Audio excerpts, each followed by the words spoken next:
নমস্কাৰ ৰাইজ, আম কঁঠাল খোৱাৰ দিন আহি গ'ল আৰু আপোনালোকে ভাবিছে চাগে কিনো আম কঁঠাল খোৱাৰ দিন অহাৰ কথা কৈ আছে, আমিওতো গম পাওঁ।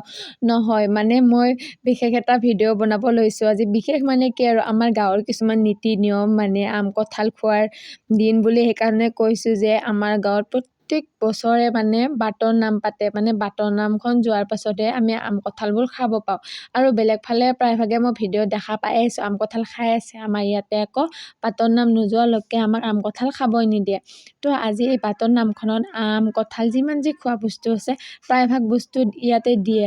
পাৰ, কণী, এনেকৈ কিবা কিবি ঢেৰ বস্তু আৰু দেই, বাকীবোৰ গোটেই নকওঁ বাৰু। ফাইনেলি জেগাত গৈ পাই এনেকৈ বহি লৈছোঁ আৰু বহি পেলাই তাত আজিকালিতো পাতত মানে বুট নাখায় বাৰু, ঠঙাই দিয়ে। আৰু এইফালে ভাল ঠঙাবোৰ লৈ আমিও কম কুচুতীয়া মানুহ নহয় দেই, ভাল ঠঙাবোৰ লৈ কেনে বেয়া ঠঙাবোৰ পেলাই দিছোঁ। এই যে মানুহ বাছনি কৰে ভাল বেয়া সেনেকুৱা ধৰণে হৈছে বাৰু। আৰু এইফালে সকলোবোৰে লাইন পাতি আছে, মোকো প্ৰসাদ দি মোকো প্ৰসাদ দি। বাৰু এনেকৈ হাত দাঙিব লাগিব দিয়কচোন, নহ'লে যোন নাপামেই নহয়নে বাৰু। আৰু এনেকৈ সকলোৱে লাইন ধৰি লৈ আছে, পূৰা ভিৰ জমা হৈ গৈছে। আৰু মই লৈ আহিলোঁ দেই, কম কুক্ষা নহয়, বুটকেইটা খাবাক লাগি একেবাৰে ঠঙা লৈ আহিছোঁ। বাকী যি কি নহওক ঘৰক লাগি আহিলোঁ। আৰু মোৰ যিটো কৰা কালাৰটো কেনেকুৱা লাগিছে বাৰু কমেণ্টত জনাব। আজিলৈ আহিছোঁ, বাই।